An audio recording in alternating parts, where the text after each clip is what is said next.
сайн байна уу? Энэ эмчээс нэг юм асуух гээд. Дараа уу. За тэгээ. Сайн байна эмчээ. Сайн уу? Уман мён буюу хорвоо хавдар гэж юм бэ? Танд нар мэдээлэл өгөөч. За тэгэхээр мям буюу хоргоо хавдар гэдэг бол эмэгтэйчүүдийн дунд тархалт бол маш өндөртэй. Ерөнхийдөө 5 эмэгтэй тутам 2-оос 3 тохиолдож байдаг. За мөн энэхүү эмгэг бол өөрөө булчингийн эсийн гаралтай хоргоо хавдар байдаг.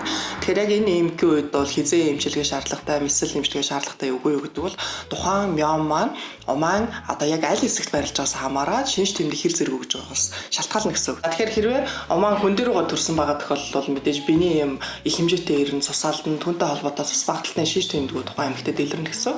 За хэрвээ булчиндаа гаралтай, булчингаасаа гадагшаа төрчихсөн их том хэмжээтэй байгаа тохиолдолд бол за хэрвээ давсаг дарах юм бол ойр ойрхон шээс хүрэх, дутуу шээс юм шиг мэдрэмж төрөх, хоошоо ургалттай байгаад гадагшаа төрөх юм бол гиз дараа хөвтгөн хатах гэх мэтлэн шинж тэмдгүүдийг өгдөг гэсэн.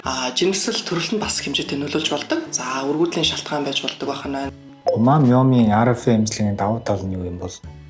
За 10 эмчилгээний хувьд бол мэдээж энэ бол ямар нэгэн хор хөнөөлтэй юм бол байхгүй. Энэ бол тухайн эмэгтэй умааг хадгалах үүрэгтэй. За хамгийн бага одоо инновацийн сүүлийн шин дэвшдэг технологи учраас мэслийн аргыг бодвол тухайн хүнд өгдөлцөөр байхгүй, ямар нэгэн одоо шарх сорин үүсэхгүй, амьдралын чанарт нөлөөлөхгүйгээр маш том давуу талтай гэсэн үг.